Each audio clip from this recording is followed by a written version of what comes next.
आपका बंटी। उपन्यास 16। एक और यात्रा। वैसा ही रेल का डिब्बा है, पापा है और बंटी है। ढेर सारे नए नए लोग हैं।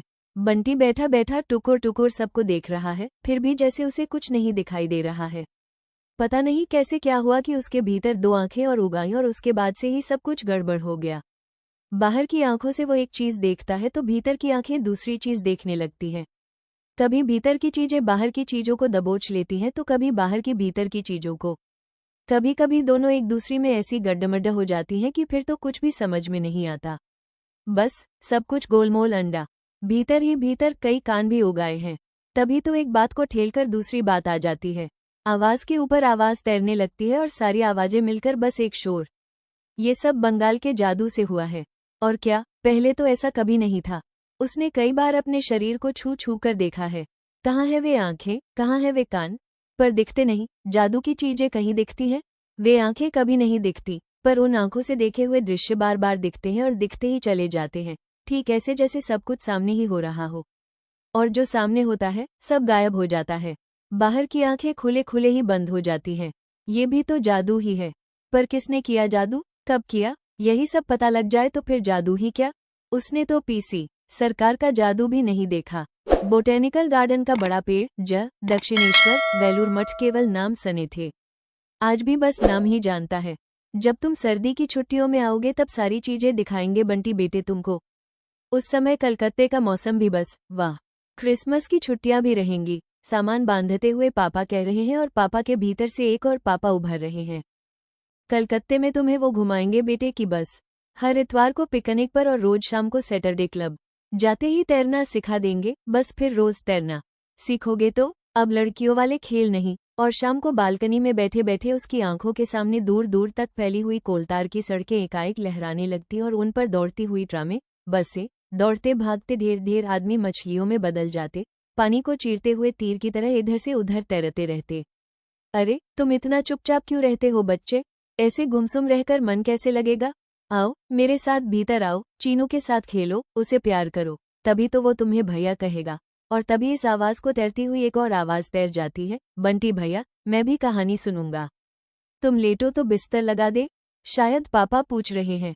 एक क्षण बंटी ने पापा की ओर ऐसे देखा मानो कुछ समझ में नहीं आ रहा हो। सचमुच आजकल इतनी चीजें एक साथ घुल मिल जाती हैं कि कुछ भी समझ में नहीं आता। तुम लेटोगे, शायद उसे गुमसुम देखकर पापा ने फिर पूछा। बंटी ने धीरे से नकारात्मक सिर हिला दिया और सरककर खिड़की पर दोनों हथेलियां रखीं और उस पर अपनी ठोड़ी टिका ली। आंखों के सामने दूर दूर तक फैले हुए हरे भरे मैदान बिखर गए। बड़े बड़े पेड़ और छोटी छोटी झाड़ियां, बिजली के खंभे और उनमें बंधे हुए तार। कभी लगता जैसे सबके सब उसके साथ साथ दौड़ रहे हैं, दौड़े चले आ रहे हैं। कभी लगता बस वो दौड़ रहा है, बाकी सब छूटते चले जा रहे हैं। उसने गर्दन निकालकर देखा, सचमुच सभी तो पीछे छूट गए, कोई साथ नहीं दौड़ रहा, सब जहां के तहां खड़े हैं, बस वही आगे आगे जा रहा है। फिर ऐसा लगता क्यों है कि साथ साथ दौड़ रहे हैं। मन हुआ पापा से पूछ ले। जरा सी गर्दन घुमाकर देखा, पापा किताब पढ़ रहे हैं। शायद ऐसा ही होता होगा। देखते ही देखते झाड़ियों और पेड़ों से भरे हुए उन मैदानों में सड़कें उभर आई, लंबी चौड़ी, भीड़ भरी, एक दूसरे को काटती हुई सड़कें। बंटी की टैक्सी दौड़ी चली जा रही है। बंटी कसकर पापा की उंगली पकड़े चारों ओर देख रहा है। नई जगह आने का डर और नई नई जगह देखने की खुशी। देखा, इतने ऊंचे ऊंचे मकान होते हैं यहाँ। बंटी गर्दन ऊंची करके देखता। ये डबल डेकर बस है, 2 तल्ले की, वो जब बैठेगा तो ऊपर जाकर बैठेगा। ऊपर की बस कैसे चलती होगी। ये ट्राम है, रेल की पटरी पर चलती है। यह मैदान है, इतना बड़ा, इतना बड़ा।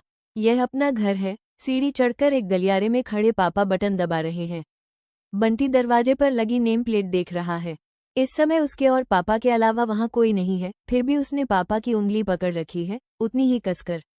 इस नई जगह में पापा को छूकर, पापा को पकड़कर कैसा भरोसा भरोसा लगता है, जैसे।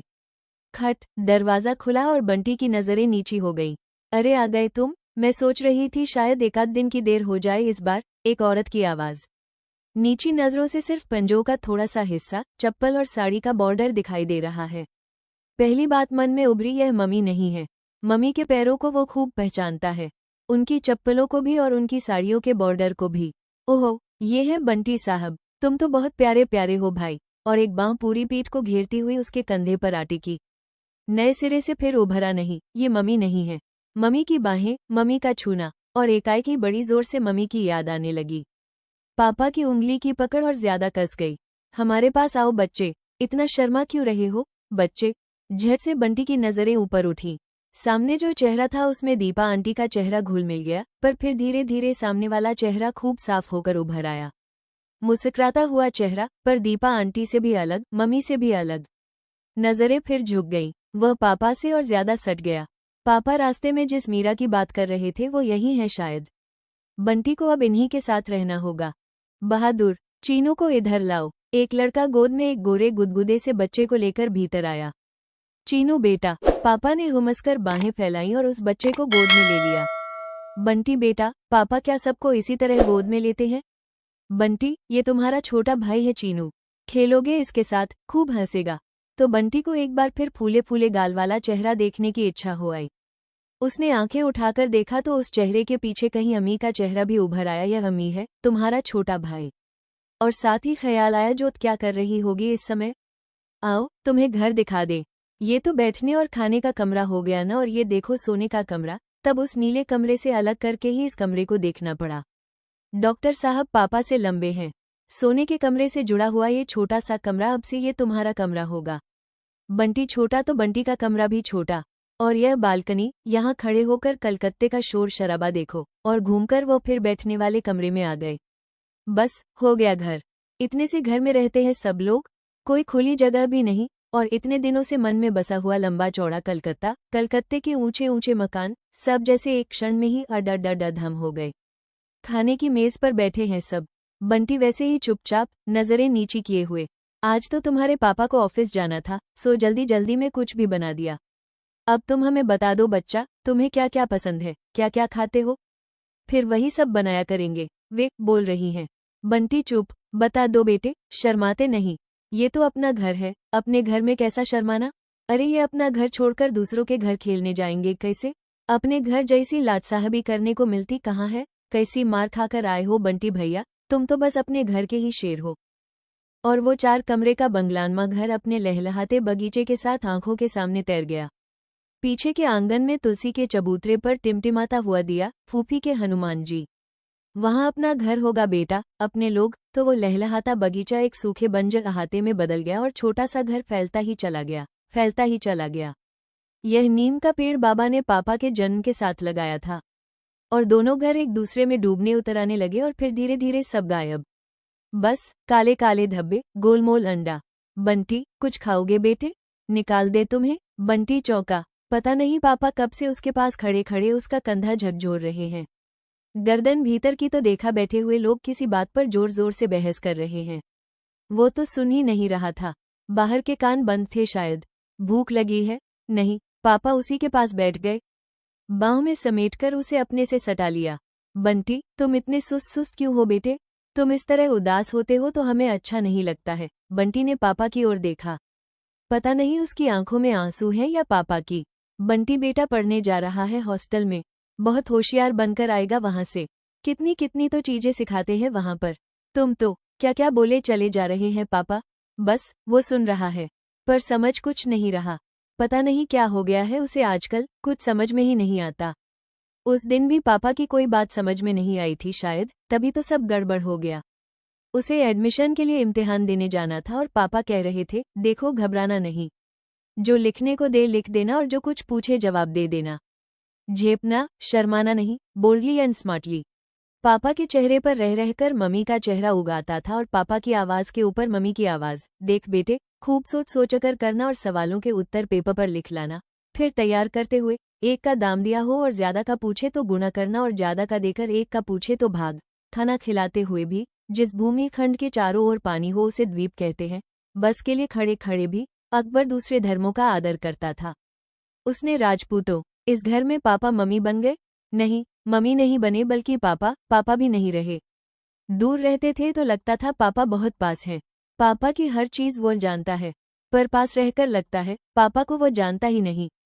दूर रहकर भी कई बार उसने पापा को फाइलों में डूबे हुए देखा है, ललाट पर 3 सल और खूब गंभीर चेहरा लिए हुए। कई बार वॉश बेसिन पर शेव करते और नाश्ते की मेज पर अखबार पढ़ते हुए पापा उसकी आंखों के सामने उभरे हैं। पर यहाँ जब पापा को मेज पर शेव करते हुए और दीवान पर लेटकर अखबार पढ़ते हुए देखता है तो ख्याल आता है वे शायद टीटू के पापा थे। वो शायद डॉक्टर साहब थे। इन पापा को तो भीड़ भरी ट्राम। पापा ने उसे बिठा दिया और खुद डंडा पकड़कर खड़े हो गए। बंटी की आंखें ही नहीं बल्कि रोम रोम जैसे पापा पर अटका है। वो सड़क की ओर भी नहीं देख रहा। कहीं पापा उतर जाए और वो भीतर ही रह जाए तो। ट्राम तो रुकती है और खट से चल देती है। हर बार ट्राम जब चलती है तो उसे लगता है जैसे वो पीछे छूट गया है और डर के मारे उसकी सांस रुकने लगती है। मन हो रहा है उठकर पापा को पकड़ ले, पर अपनी जगह से हिला तक नहीं गया। पापा का हाथ पकड़कर उतर गया, फिर भी दहशत जैसी की तैसी बनी हुई है। कितनी भीड़ है सड़क पर यहाँ के लोग क्या घरों में नहीं रहते, सड़कों पर ही घूमते रहते हैं। पापा को कसकर पकड़े रहने के बावजूद बराबर यही भय बना हुआ है कि पापा का हाथ छूट गया कि वो इस भीड़ में खो गया। इतने नए नए चेहरे, नए नए लोगों की भीड़। इतने सारे लोगों में पापा को ढूंढा जा सकता है। उसने पापा का कोट देखा। वो तो पापा के कपड़ों को भी नहीं पहचानता। हल्के सलेटी पर काले रंग का चारखाना। उसने कोट से गहरी पहचान कर ली। हरी बत्ती हो गई। चलो, याद रखना, लाल बत्ती पर कभी सड़क मत पार करना। वो उंगली पकड़े पकड़े ही सड़क पार कर गया। वो देखो, वो रहा तुम्हारा स्कूल। पता नहीं पापा किधर इशारा कर रहे हैं। बंटी के सामने तो अपना स्कूल तैर गया। आज कौन सा दिन है? शायद बुधवार। इस समय ज्योग्राफी की क्लास हो रही होगी। कौन पाठ पढ़ा रहे होंगे सर? महाराष्ट्र, बंगाल? वो तो बंगाल में ही घूम रहा है। देखो बेटे, डरना नहीं। अंग्रेजी बोल लोगे ना? खूब सोचकर लिखना। सर पूछ रहे हैं, व्हाट्स योर नेम डियर? अरूप बत्रा। बंटी को लग रहा है जैसे उसकी आवाज कांप रही है। You have come with your father? Bunty सिर्फ धीरे से सिर हिला देता है। What's your father? बंटी एक क्षण सर की तरफ देखता है, फिर नीचे देखने लगता है। समझ ही नहीं आता कि क्या कहे। टेल मी अरूप, पर जवाब तो नहीं आता।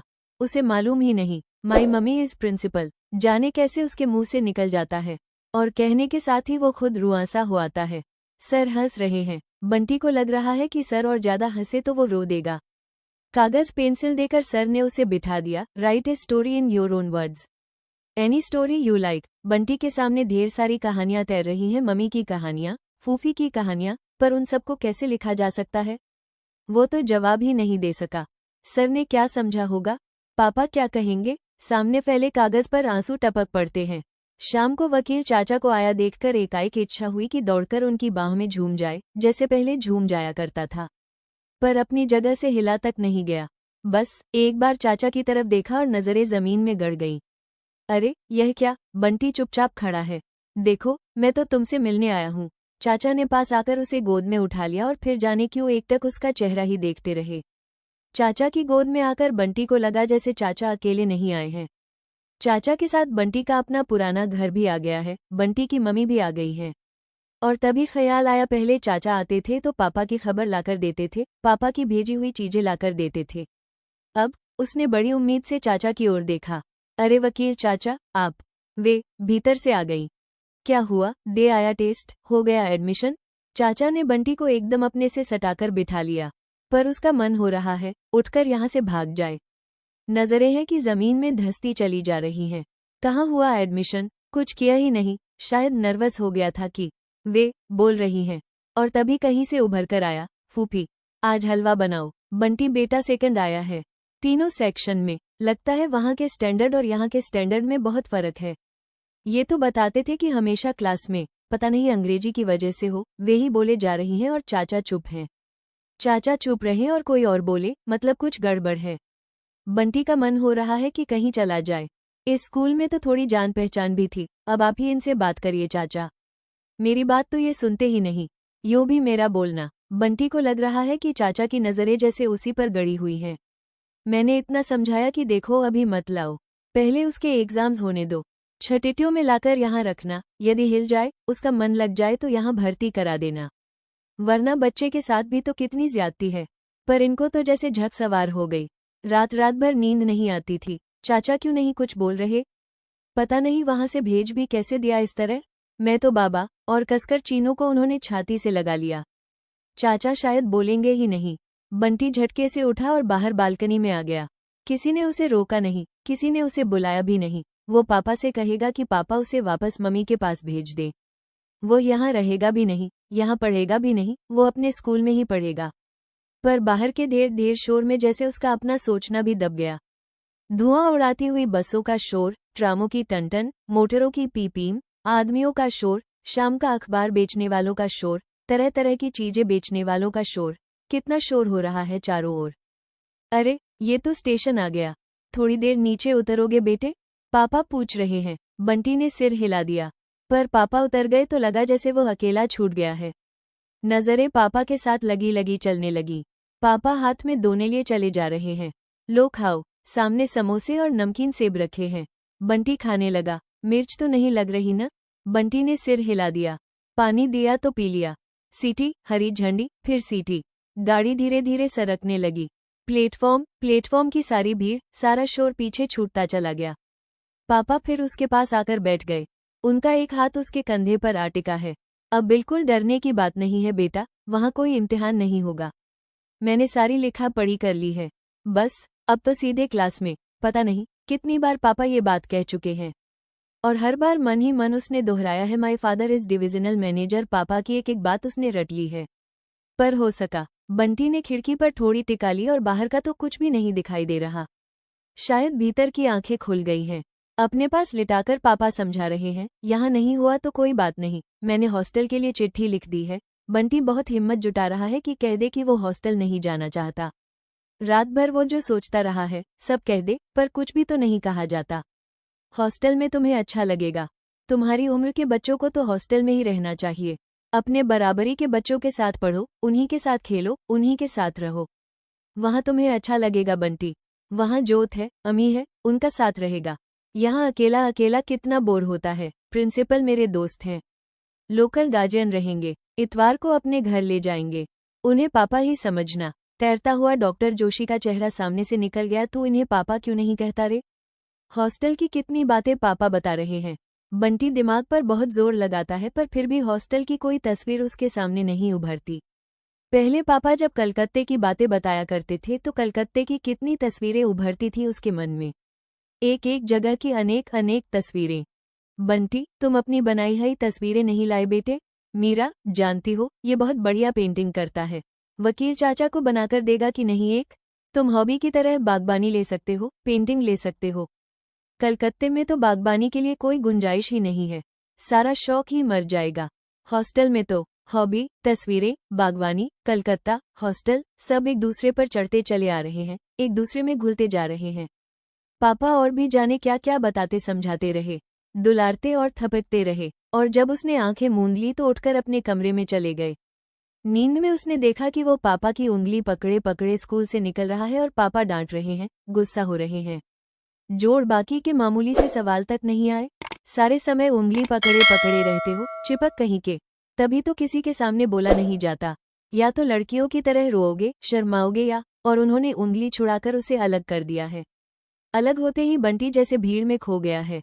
बदहवास सा वो चारों ओर देख रहा है, दौड़ दौड़कर लोगों को पकड़ रहा है, पर जिसे भी पकड़ता है वही धीरे से हाथ छुड़ाकर आगे चला जाता है। नए नए चेहरे, नए नए लोग, नई नई जगह। वो जोर से चीख पड़ा, पापा! बंटी, बंटी बेटा! किसी ने जैसे उसे गोद में उठा लिया है। उसका नाम कौन जानता है? चेहरा नहीं दिख रहा, सिर्फ आवाज। डर गए बेटा? सपना देखा था? देखो मैं पापा। वो आंखें फाड़ फाड़ कर देख रहा है। सामने पापा का चेहरा दिखाई देता है। यह क्या, वो रो रहा है? नहीं, उसकी आंखों में नहीं, पापा की आंखों में आंसू हैं शायद। पापा ने उसे फिर से सुला दिया। कमरे में फिर से अंधेरा हो गया है। सिर्फ आवाजें तैर रही हैं। अंधेरे की आवाजें भी कितनी अलग तरह की होती हैं। क्या हाल हो गया है बच्चे का? कितना सहमा सहमा, डरा डरा रहता है। कैसे नहीं भेजे इसे हॉस्टल? ये जब सबसे कटकर रहेगा, अपने बराबरी के बच्चों के बीच में ही रहेगा, तभी नॉर्मल होगा। हो खर्चा, जैसे भी हो जो भी हो, आप मेरी बात ठीक ढंग से समझ ही नहीं रहे हैं। ठीक है, मैं अब इस बारे में कुछ बोलूंगी ही नहीं। और फिर आवाजें भी अंधेरे में डूब जाती हैं। अब तुम सो जाओ। बाहर भी तो अंधेरा हो चला है। तो पहली बार ख्याल आया कि सचमुच बाहर तो बिल्कुल अंधेरा हो गया है। इतनी देर से खिड़की पर थोड़ी टिकाए वो देख क्या रहा है? पापा ने खेस बिछाकर तकिया लगा दिया तो बंटी बिना एक शब्द भी बोले चुपचाप लेट गया। नींद नहीं आ रही हो तो किताब दे, पढ़ोगे लेटे लेटे? नहीं, बंटी को नींद नहीं आ रही थी, फिर भी उसने आंखें बंद कर ली। आंखें बंद करते ही चारों ओर अंधेरा ही अंधेरा फैल गया और डिब्बे में बैठे नए नए लोग, पापा, सब उसमें घुल मिल गए। रंग बिरंगे, तरह तरह के आकार के छोटे बड़े धब्बे उसके चारों ओर तैरते चले जा रहे हैं, अलग अलग, एक दूसरे में मिलकर। फिर दृश्य, फिर तस्वीरें, एक दूसरी को काटती हुई, एक दूसरी को धकेलती हुई। पापा जल्दी जल्दी खाना खाकर ऑफिस चले गए हैं और बंटी अकेला रह गया है। यूं घर में वे हैं, बहादुर है, उसकी गोद में लटका हुआ गुदगुदा चीनू है, फिर भी उसे लग रहा है जैसे पापा उसे अकेला छोड़ गए हैं। और यह नया घर और भी ज्यादा नया हो गया है। बंटी कहाँ जाए, कहाँ बैठे, क्या करे? जहाँ जाता है, जहाँ बैठता है, वही जगह जैसे उसे अपने से परे धकेलती है। पापा क्या रोज इसी तरह छोड़कर चले जाया करेंगे? वो तो सोचता था वो होगा, पापा होंगे और रोज घूमना होगा। बच्चा, तुम्हारे खिलौने, किताबें वगैरह निकाल दे, खेलो पढ़ो। वहाँ छुट्टी के दिन अपनी मम्मी के साथ क्या किया करते थे? जाने क्यों हर बार दीपा आंटी याद आ जाती हैं। वे मम्मी की उस घर की बातें पूछती जा रही हैं और उसके सामने मम्मी, जोत, अम्मी, डॉक्टर साहब, कोठी घूमते चले जा रहे हैं। क्या बताए, कहाँ से शुरू करे? उससे कुछ नहीं बोला जाता। चलो, तुम हमसे बात नहीं करते तो खेलो। खिलौने, बंदूक, किताबें सब बंटी के सामने रखे हैं, पर बंटी बैठा है वैसे ही चुप। इस नए घर में आकर उसकी अपनी चीजें भी जैसे नई हो गई हैं।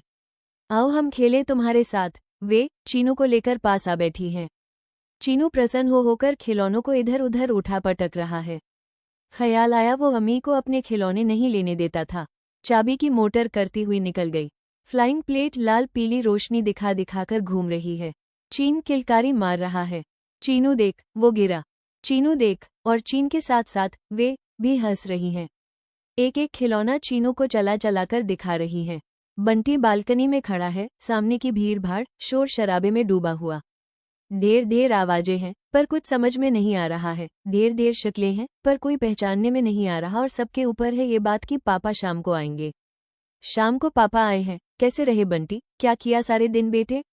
जवाब वे दे रही हैं। सारे समय बालकनी में बैठा रहा, बिल्कुल नहीं बोलता। मैं तो खेलने भी बैठी, पर सच मुझे तो तरस आने लगा। और इस चीनू को देखो, 5 बजे से ही आंखें फाड़ फाड़ कर चारों तरफ ऐसे देखता है जैसे कुछ ढूंढ रहा है। बस तुम्हें ढूंढता है।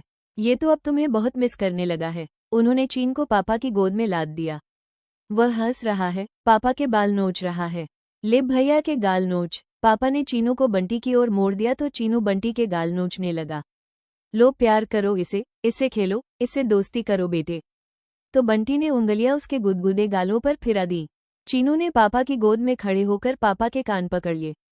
चीनू हंस रहा है, वे हंस रही हैं। ये तुम्हारे कान खींचकर तुम्हें ठीक करेगा। पापा भी हंस रहे हैं।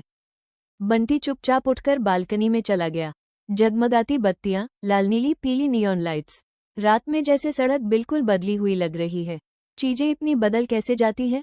फिर वही प्रश्न, अकेले में डरोगे तो नहीं, सो जाओगे ना? बंटी का मन हो रहा है कि कह दे वो बहुत बहुत डरेगा। इस घर में तो वो अकेला सो ही नहीं सकता। वहां तो फिर भी अम्मी और जोत थे, यहाँ तो वो सारे दिन भी एक तरह से डरता ही रहा है। पता नहीं कैसा कैसा डर।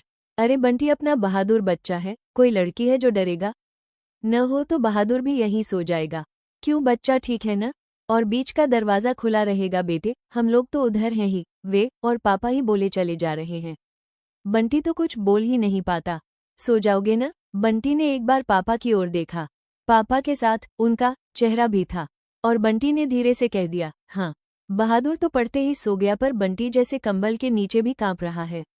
अपने अपने पलंग पर सोते हुए अम्मी और जोत, उस कमरे से आया हुआ रोशनी का टुकड़ा, बातों के टुकड़े सबको जैसे पकड़ने की कोशिश कर रहा है। खट, उधर की बत्ती बंद हो गई तो जैसे हाथ से वो रोशनी का टुकड़ा भी फिसल गया। जोत और अम्मी के पलंग भी जैसे कहीं अंधेरे में डूब से गए। सिर्फ आवाजें, और फिर बंटी जैसे बिल्कुल अकेला हो गया। गंदी बात, क्या पापा और ये भी? इच्छा हो रही है कि उठकर देखे।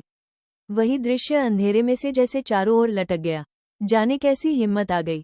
दबे पैरों बंटी दरवाजे पर आ खड़ा हुआ। झांक कर देखा, अंधेरा घुप्प, कहीं कुछ दिखाई नहीं दे रहा। तभी एक और एक छोटा सा लाल तारे जैसा कुछ चमक उठा। लाल सुर्ख, क्या है ये? कौन? बंटी दौड़कर अपने बिस्तर में दुबक गया, पर बिस्तर में लेटकर भी बंटी का दिल धक धक कर रहा है। वह लाल लाल क्या चमक रहा था? पापा ने देखा तो नहीं? फिर वही बात, पापा अपने पास बिठाकर पूछ रहे हैं, एक बात कहे बेटा, मानोगे? बंटी नजरें पापा के चेहरे पर टिका देता है। तुम मीरा को क्या कहते हो? बंटी चुप। मम्मी कहोगे? बंटी, डॉक्टर साहब को पापा कहा कर बेटे, और तड़ाक से दिया हुआ अपना जवाब ही कानों में गूंज गया, मेरे पापा तो कलकत्ते में हैं। पर अब जैसे कोई जवाब ही नहीं सूझ रहा। वो सिर्फ पापा की ओर देखता रहता है।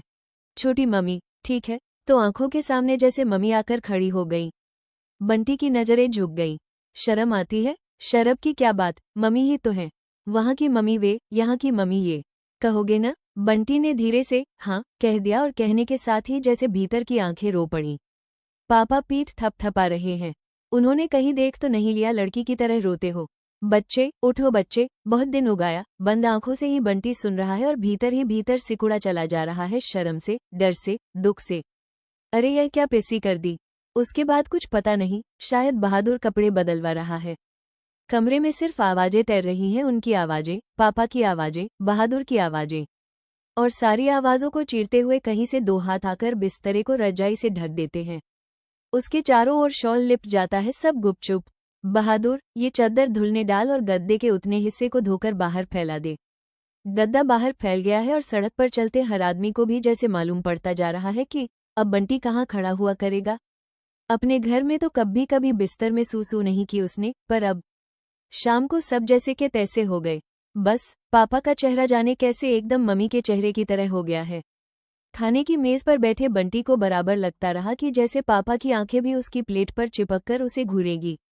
उससे प्लेट की तरफ नहीं देखा जा रहा, उनकी और पापा की ओर भी नहीं देखा जा रहा है। अपने में ही सिमटा सिकुड़ा वो बैठा है, और बिना कहीं देखे ही लग रहा है जैसे स एकाएक ही लगा जैसे उसे बहुत जोर से सूसू आ रही है। ओह, पता लग गया। अभी कहीं भीतर ही हो जाती तो रेल में बैठे इतने आदमियों को भी मालूम पड़ जाता। कहीं हॉस्टल में भी हो गई तो। वो झटके से उठा। बाहर सारा डिब्बा रोशनी से भरा हुआ है। सामने बैठे हुए पापा किताब पढ़ रहे हैं। क्या बात है बेटे? पापा पूछ रहे हैं। पापा को देखकर, पापा की आवाज सुनकर लगा जैसे वो पता नहीं कहाँ से। बाथरूम जाऊंगा। पापा उसके साथ बाथरूम तक चलते हैं। भीतर कोई है? वे दोनों बाहर ही खड़े हो गए। पापा ने एक सिगरेट लगा ली और खिड़की की तरफ सरक गए। बाहर खूब अंधेरा। पापा ने सिगरेट का एक कश खींचा तो सिरा दमक उठा। लाल तारा। बाहर के गाढ़े अंधेरे में जाकर वो तारा टक गया। एक रहस्य था जो खुल गया। बंटी जैसे कहीं से हल्का हो आया। हिलती ट्रेन में बाथरूम जाने में उसे थोड़ा डर लगता है, पर हिम्मत करके घुस गया। अब खाना खाकर ही सोना। पापा टोकरी में से डिब्बे निकालने लगे। बंटी खिड़की में से झांकने लगा। स्याह अंधेरे में जुड़े हुए रोशनी के छोटे छोटे चौखटों की पूरी कतारें उसके साथ साथ दौड़ी चली जा रही हैं। एक क्षण को बंटी का मन कहीं से पुलक आया। मन हुआ हाथ निकालकर एक चौखटे को पकड़ ले। सिर आगे किया तो सामने वाले चौखटे पर ही एक काला सा धब्बा उभर आया। बंटी सिर हिला हिलाकर, हाथ हिला हिलाकर उसमें तरह तरह की आकृतियां बनाने लगा। जोत और अम्मी होते तो उन्हें दिखाते। मन हुआ पापा को बुलाकर दिखाए। बेटे, इधर ही आ जाओ। और खाते हुए बंटी ने पहली बार डिब्बे में बैठे हुए लोगों को देखा, डिब्बे को पूरी तरह देखा। लगा जैसे वो अभी अभी डिब्बे में घुसा है। यह मूंछ वाला आदमी उसके सर जैसा नहीं है? उसने एक पूरी और ली। सब्जी उसे अच्छी लगी। खाना खाकर वो पापा को भी रोशनी के चौखटे दिखाएगा। क्यों साहब, हॉस्टल का खर्चा कितना पड़ जाता होगा? तो इस आदमी को मालूम है कि यही करीब 250 के करीब। लेकिन, और पापा ने बात बीच में ही छोड़ दी। हॉस्टल और रोशनी के चौखटों पर जैसे कहीं से एक धुंध की परत छा गई। लेटा तो साथ साथ दौड़ते हुए रोशनी के सारे चौखटे स्याह अंधेरे में ही ढल गए। वह चमकता हुआ लाल तारा भी डूबा, और बंटी उस अंधेरे में डूबता ही चला गया। फिर उस अंधेरे में से ही एक और अंधेरा उभरा। सारा हॉल अंधेरा गुप्प, केवल आवाज तैर रही है। बंटी को अजीब सी धुकधुकी हो रही है। कैसा जादू होगा? देखते ही देखते एक बड़ा फीका, हल्का सा प्रकाश फैला और सिर पर नीला आसमान तंग गया। झिलमिल झिलमिल सितारे चमकने लगे। बंटी चकित, जादू में बंधा हुआ। अलग अलग तारों के नाम और भी जाने क्या क्या, और धीरे धीरे वो भूल ही गया कि वो प्लेनेटोरियम में बैठा हुआ है। बंगाल का जादू। दिन में ही रात, छत में सितारे। सिनेमा वाले नहीं, सच्ची मुच्ची के। बंटी पुलकित, उसने जादू देखा। प्लेनेटोरियम से विक्टोरिया मेमोरियल तक बंटी पापा के साथ छलांग लगा लगाकर चलता रहा। वहां वे बहादुर और चीन के साथ बैठी हुई हैं। चारों तरफ ढेर ढेर लोग। यहाँ के लोग घरों में कभी बैठते ही नहीं क्या? उन्होंने चीनू को पापा की गोद में बिठा दिया। मोशला मूढ़ी, चीना बादाम, मुरमुरे और मूंगफली, धतेरे की, ये भी कोई नाम हुए। बड़ी देर तक बंटी को जैसे हंसी आती रही। पास ही उगी हुई कदली की क्यारियों में कितनी घास फूस उगाई। बंटी गया और क्यारी की सफाई करने लगा। छी छी, इतनी गंदी क्यारी। अरे बच्चा, वहां मिट्टी क्यों खोदा खादी कर रहे हो, हाथ गंदे हो जाएंगे। झट से बंटी ने हाथ खींच लिए। क्यारी बहुत गंदी थी पापा, पौधे खराब नहीं हो जाएंगे। उसने पापा को जैसे सफाई दी। पापा एक क्षण उसकी ओर देखते रहे, फिर उनका चेहरा जाने कैसा कैसा हो गया। बंटी ने कुछ गलत कर दिया? नहीं, पापा ने तो उसे गोद में बिठाकर प्यार किया। रात में सोया तो छत पर फिर तारे झिलमिलाने लगे।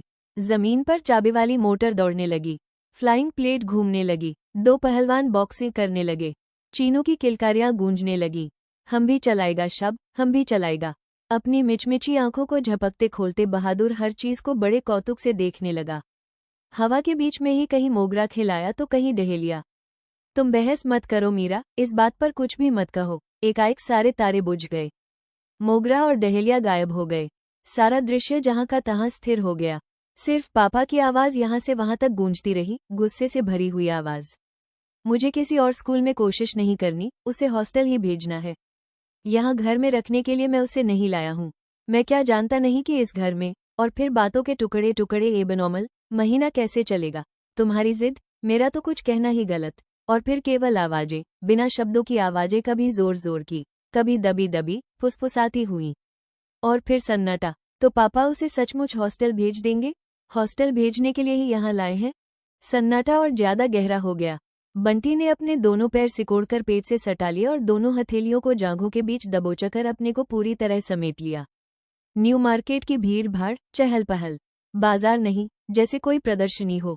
पापा के हाथ में लिस्ट है और चीजें खरीदी जा रही हैं। बंडल है कि बढ़ते ही जा रहे हैं। बंटी कभी दर्जी के यहाँ खड़ा नाप दे रहा है, कभी जूते वाले के यहाँ जूते पहनकर देख रहा है। एक साइज बड़ा ही दो, बच्चों को बढ़ते देर नहीं लगती। जूते, मोजे, बनियान, पैंट्स, शर्ट्स, जाने कितनी चीजें हैं। बंटी को सिर्फ पापा के साथ रहना है, अपना नाप देना है। चुनने का तो कोई प्रश्न ही नहीं। कपड़ा, रंग, डिजाइन, संख्या, सब कुछ पहले से ही तय है। ये वाला नहीं, वो वाला। नीला नहीं, ब्राउन, बटन नहीं, जिप। एक नहीं दो। मम्मी को तो वो परेशान कर देता था। लिस्ट पर टिक मार्क लगता जा रहा है। सूटकेस, अटैची, एयरबैग, होल्डॉल, सब पर बंटी का नाम, पता देखकर ही बंटी को मालूम हुआ कि पापा आजकल चौरंगी रोड पर रहते हैं। वो तो इसे अब तक एल्गिन रोड ही समझे था। बाहर की भीड़ भाड़ से लौटते तो घर बड़ा सुनसान सा लगता है। एक अजीब सा सन्नाटा, जहां कहीं भी वे, पापा और बंटी बैठते, जाने कहां से बंटी के मन में अब असहु भर आता। उसके बाद बराबर लगता कि पापा की आंखें भी सब तरफ से बस उसे ही देख रही हैं। पर मम्मी की तरह पापा की आंखों को उसने कभी नहीं देखा, न प्लेट में, न इधर उधर। मम्मी की आंखों को देखे भी कितने दिन हो गए। बंटी की सारी चीजों पर नाम टक गए। आज रात को टांग दूंगी, आज रात को जरूर टांग देना। इट इज ए मस्ट, मुझे मालूम है। और रात में बंटी बाथरूम जाने के लिए उठा तो देखा अपने चारों ओर ढेर सारे कपड़े फैलाए, वे नाम टांग रही हैं। बंटी एक क्षण ठिठक कर देखता रहा। जा बेटे, तू जाकर खाना खा ले और सो जा, मैं सब कवर चढ़ा दूंगी। क्षण भर को दोनों चेहरे, दोनों दृश्य एक दूसरे में घुल मिल गए। सामान बंध रहा है। उसके पुराने कपड़े, उसके खिलौने, उसका बक्सा सब अलग करके रख दिए गए हैं। बंटी चुपचाप बैठा बस देख रहा है और कहीं उभर रहा है ये सब खिलौने इस टोकरी में जमा। दो बंसीलाल, ये सब बंटी की पसंद के खिलौने हैं। बंदूक नहीं आ रही तो हाथ में ले जाएगा, ये तो उसकी खास चीज है। बहादुर और चीनू उन खिलौनों पर जुटे हुए हैं। टैक्सी नीचे खड़ी है। बहादुर सामान उतार रहा है, सारा नया नया सामान। उसका नाम न हो तो वो इनमें से एक भी चीज को पहचान भी न पाए। वे नीचे खड़ी हैं। बहादुर चीनू को लिए खड़ा है। पापा पीछे सामान जमा रहे हैं। प्यार करवाकर और नमस्ते करके बंटी टैक्सी में बैठ गया। जाने कैसे मम्मी का चेहरा रह रहकर उनके चेहरे पर चिपक जाता है। पूरा का पूरा दृश्य किसी और दृश्य के साथ घुल मिल जाता है। कभी वे मम्मी बन जाती हैं, कभी वे रह जाती हैं। टैक्सी चली तो उन्होंने हाथ जरा सा ऊपर उठाकर हिला दिया। वे, बहादुर, चीनू सब पीछे छूट गए। एक क्षण को आंखों के सामने वो कमरा उभर आया जिसमें अभी अभी वो अपना सारा सामान और सारे खिलौने छोड़कर आया है। अब शायद वो कभी अपनी बंदूक नहीं चला पाएगा। बार बार उसे लग रहा है जैसे पापा उसे बाहों में समेटकर अपने पास खींच लेंगे, कुछ कहेंगे। नहीं, ऐसा तो मम्मी करती थी। पता नहीं क्यों पापा का मम्मी का, उनका, सबके चेहरे एक दूसरे से गड़बड़ होते जा रहे हैं। हरे कृष्ण, कृष्णा कृष्णा हरे हरे, जोर जोर से कहीं गाने की आवाज आ रही है। बंटी की आंख खुल गई। ओह, वह गाड़ी में है, गाड़ी शायद खड़ी है, डिब्बे में ही कोई गा रहा है। बंटी उठकर बैठ गया। दो लड़के लकड़ी की टिकटी बजा बजाकर गा रहे हैं झूम झूम कर। पानी पियोगे बेटा? उसे उठा देखकर पापा ने पूछा। पापा के पूछने से ही लगा कि उसे प्यास लग रही है, शायद बहुत देर से प्यास लग रही है। पानी पीकर बंटी फिर सो गया। वे लड़के उतर गए पर हरे हरे की आवाज जैसे सारे डिब्बे में भर गई है, हर तरफ से जैसे वही आवाज आ रही है। संगीत की लय, गाड़ी के हिचकोलों के साथ साथ बंटी जैसे कहीं गहरे में डूबता जा रहा है। गाने की आवाज में देर देर आवाजें मिलती जा रही हैं। आवाजें आकार ले रही हैं। चौलबेना, हौबेना, इनकलाब जिंदाबाद। कतार बांधकर हवा में मुठियां उछालते हुए लोग चले जा रहे हैं, लाल झंडियां लिए। ये कम्युनिस्टों का जुलूस है। कलकत्ता जुलूसों का शहर है, पापा बता रहे हैं। बंटी रोज जुलूस देखता है और लोगों के साथ साथ खुद भी चिल्लाता है। उसने चौलबेना, हौबेना सीख लिया है, पर बस मन ही मन में। रोज सोचता कि वो भी जोर से चिल्लाएगा, हवा में मुट्ठी उछालकर, चौलबेना। पर एक दिन भी चिल्ला नहीं पाया। बोलो हरी, हरी बोल, बोलो हरी, हरी बोल, साथ में घंटी टुनटुना रही है। मरे हुए आदमी को यहाँ इसी तरह से ले जाते हैं, पापा ने बताया तो बंटी एक क्षण को सकते में आ गया। अनायास ही दोनों उंगलियां जड़ गईं। स्काउट मास्टर ने बताया था कि डेड बॉडी को देखकर सैल्यूट करना चाहिए। मुंह भी खुला हुआ। मरा हुआ आदमी क्या जिंदा आदमी की तरह ही होता है? कहीं जिंदा आदमी को ही तो नहीं ले जा रहे? 2-3 दिन तक उठते बैठते, सोते जागते, हरी बोल ही गूंजता रहा। साथ ही एक अजीब सा डर। धीरे धीरे सारी आवाजें भी गायब हो गईं। वह पापा के साथ चला जा रहा है। एकदम नई और सुनसान जगह है। वो सामने तुम्हारा हॉस्टल है, पापा ने कहा तो बंटी की आंखें ऊपर उठ गईं। कहीं भी तो कुछ नहीं। तुम्हें प्रिंसिपल से मिलवाकर, सबसे जान पहचान करवाकर शाम को हम चले जाएंगे। और पता नहीं बंटी को क्या हुआ कि पापा जाए उसके पहले वही पापा को छोड़कर दौड़ पड़ा है। वो दौड़ता जा रहा है, बिना पीछे मुड़े, बस आगे ही आगे। नदी नाले, पहाड़ मैदान सब पार करता जा रहा है और फिर पता नहीं कहाँ गिर जाता है। सफेद दाढ़ी, सफेद जटा, खड़ाऊ, कमंडल, एक साधु उसके पास खड़े हैं। वो डर नहीं रहा है। इन साधु को तो उसने कई बार देखा है, पर याद नहीं आ रहा, कहाँ कब। तुम कौन हो बेटा? कहाँ से आए हो? बंटी याद करने की कोशिश कर रहा है, पर जैसे उसे कुछ याद भी नहीं आ रहा। बोलो बेटा, बताओ। वो बहुत जोर लगा रहा है। वो कहाँ से आया है, कहाँ से? और उसके मन में एक अजीब सी दहशत भरने लगी है। डरो नहीं, बताओ बेटा। वे उसका कंधा थपथपा रहे हैं। बंटी, उठो बेटा, अब उतरना है। कोई उसे कंधों से पकड़े हुए है और वो याद करने की कोशिश कर रहा है कि वो कुछ जवाब दे सके। उसे गोद में उठाकर किसी ने खड़ा कर दिया। सफेद दाढ़ी वाले चेहरे में से एक और चेहरा उभर आया। पापा, जल्दी से मुंह धो लो, नींद उड़ जाएगी। 5-7 मिनट में ही स्टेशन आने वाला है। तो बंटी धीरे धीरे जैसे अपने में लौट आया। रेल का डिब्बा, डिब्बे में बैठे हुए लोग, सामान बांधते हुए पापा। सवेरे का उजास चारों ओर फैल गया था। पता नहीं क्या हुआ कि इतनी देर में मन पर रखा हुआ पत्थर जैसे एकाएक ही दरक गया और देर देर आंसू उफन आए। भीतर की आंखों में ही नहीं, बाहर की आंखों में भी। आंसू भरी आंखों के सामने डिब्बे की हर चीज, बैठे हुए अजनबी लोगों के चेहरे पहले धुंधले हुए और फिर एक दूसरे में मिल गए। पापा का चेहरा भी उन्हीं में मिल गया और फिर धीरे धीरे सारे चेहरे एक दूसरे में गड्ढमड्ढ हो गए।